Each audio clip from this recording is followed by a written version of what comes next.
I think there's two sides to it. One is the notion that Schreber, in many ways, has all the passion and scale of a religious visionary, and yet most of us probably wouldn't really call what he describes a religion. Yet also, one of the things about outsider art, be it visual art or literature like Schreber, is that we as a wider community tend to be very fascinated by that work, and I think the reason for that is that there are deep archetypal structures in these visions that really resonate with the rest of us. So when Schreber tells us that he sees the secrets of the universe, we may deem him insane, but we half believe him too. And that's important because that questions who we are and where our beliefs stand, and also creates a more humane space for someone like Schreber. In a way, gives him the respect that he's due. In another age, he could have been a holy man. In the late 19th century, he was in an asylum. These things are context sensitive. Daniel Paul Schreber was a really, really successful judge in the late 19th century. In a way, probably the most brilliant lawyer of his generation. And then when he was about 50, he became really severely psychotic and started to receive messages from God. And the two big elements in these messages were he felt he was controlled by a cosmic writing down machine that dictated to him all his thoughts. And he believed he was going to be changed into a woman, and that was a kind of a sacrifice that he would make to save the world. So he was in various quite punitive mental hospitals for about 10 years, and in that time he wrote an autobiography and used that book to make a legal plea that that his beliefs were in effect his private religious beliefs, and that they did not affect his competence in other areas, and that he should be deemed sane even though he held beliefs and behaved in ways that were generally considered insane. And he won the case, which I found incredibly interesting. And there's another layer to his story, which is that his father was a famous child educationalist and wrote these best-selling books about how to bring up and discipline children, in which he designed all kinds of machines for controlling children. And it seems to be pretty undoubted that Schreber was subjected to those machines as a child. And there's a close correlation between the structures of those machines and some of the structures of his delusions. So there's a lot of layers to the story, basically. One of the early problems in the film was how to visualize the writing machine. And I started working very early on with the visual effects supervisor, Baron Onlevere, and we started basically building a fictional writing down machine. It's based on a typewriter called the Malling-Hansen typewriter, which was one of these unsuccessful inventions that in a way was brilliant. And it was a very beautiful dome, a half sphere with the keys all sticking out.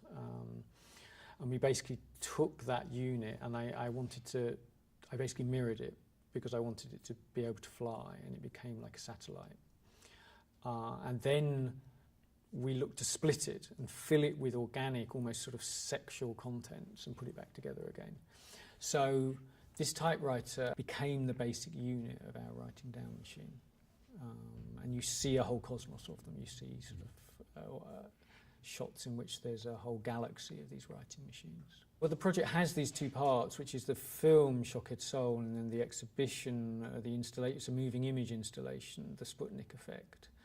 And they're really kind of partner pieces in kind of conversation with each other. And what they have in common is this fictional writing down machine.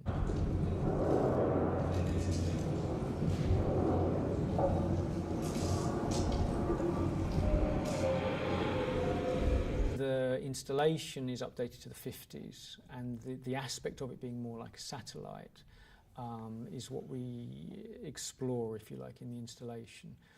The Sputnick Effect is something psychiatrists talk about, which is when Sputnik went up in the 50s, people stopped arriving at psychiatric casualty saying that they were being persecuted by God, even if it was machines persecuting them. Previously it tended to be God motivating that. And they started just arriving talking about human technology persecuting them. So people started to arrive and say Sputnik was spying on them, or Sputnik was sending them messages. And I was interested in this shift of taking a fictional writing machine and shifting it across period. The film has a lot of interviews with psychiatrists and psychoanalysts, and one of the things that people came back to is that kind of psychotic delusion is very related to cutting-edge technology. So an example that someone gave was, nowadays Schreiber might say that Al-Qaeda was hacking into their Twitter account. In other words, these delusions update with really, really the most cutting-edge technology that carries the most anxieties in a way. So we're trying to evoke that 1950s paranoia, and the installations in 3D using the classic sort of red-green glasses, like all those Monster from the Black Lagoon movies, because we wanted that classic pulp science fiction association, if you like. In the way that the project crosses between visual arts and film is something that I believe in rather passionately, and I would like to pursue more. And when I first made short films in London, they were often, in a way, rather classic experimental films or experimental animation, but they were also funded by Channel 4 and shown on television, so they sat in a hybrid space where they would have a wider audience than maybe a film like that would normally have. And one of the things in the 2 feature films I've made that I've been interested in is taking strategies that would normally be experimental film strategies and bringing them into this slightly more commercial space. I mean, these are small commercial films, but nonetheless they get distributed through that kind of, in that space.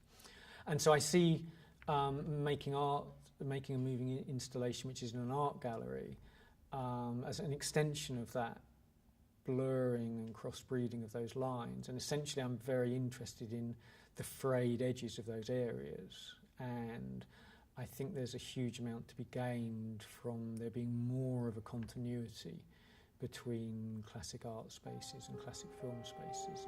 It makes no sense that they seem so unable to sort of speak to each other.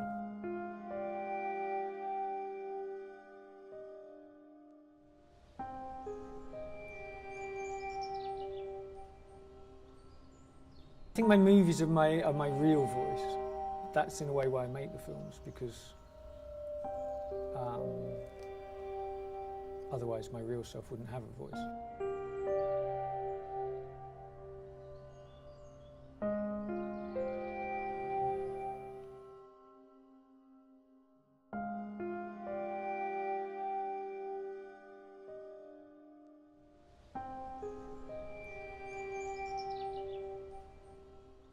In de speelfilm wordt ook een prop gebruikt, en dat moest die bal zijn. Dat is een soort fictieve typemachine die de hoofdpersoon in zijn film ziet.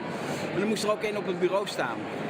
Het was een 3D-model en daar hebben ze een plot van gemaakt, een 3D-plot. En dat komt dan helemaal wit uit die machine.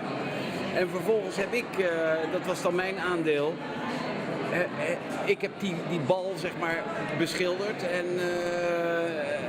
het helemaal geaged. Dus je hebt hem, laten we zeggen, materieel naar deze wereld gehaald. Precies. Het was gewoon wit en ik heb dat een beetje de patina van de tijd gegeven, zodat het overeenkwam met de film. Ja, precies. En deze prop zeg maar staat dan op een gegeven ogenblik op een bureau. En dan zie je de hoofdpersoon zitten. En verder zie je weer 3D-animaties van hetzelfde object, maar dan helemaal in 3D en geanimeerd en zo. Ja.